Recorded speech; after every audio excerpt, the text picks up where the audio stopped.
हे काय खायचंय का सिद्धी? हा खाते भावा एक टेम्पिला ना बारीक डायरेक्ट कोलॅजन काही जे कोलॅजन पी रहा है अभी हे मला पिऊ दे सिद्धी, ते पी please. एकच थेंब एकच थेंब जास्त नको कोलॅजन पी रहा है काही एका थेंब.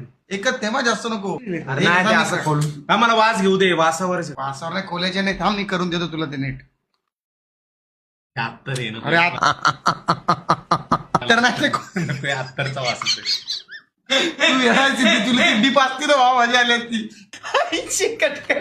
कोलॅजन जमून पाजलं असतं. मला एवढं हसलं होतं ना, मी त्याला पाच दिवस तू मी एकदम शांत होतो. मी व्यवस्थित देतो असं उचलून चाट करून तोंडात ठुपका मी बघत होती तर तर महाग आहे, ते मला गिफ्ट मिळालं. मी वापरत नाही, मी वास सांडवतोय खचाखच. कुठं सांडलं? पाडलं काय दिलं हे चिंतन नाही दिले. अरे अरे अरे मी विसरलो, सॉरी गैरसमझ. मेरी लायकी 0. राणे जी की दीदी है ना, उनके पति परमेश्वर जी ने दिया.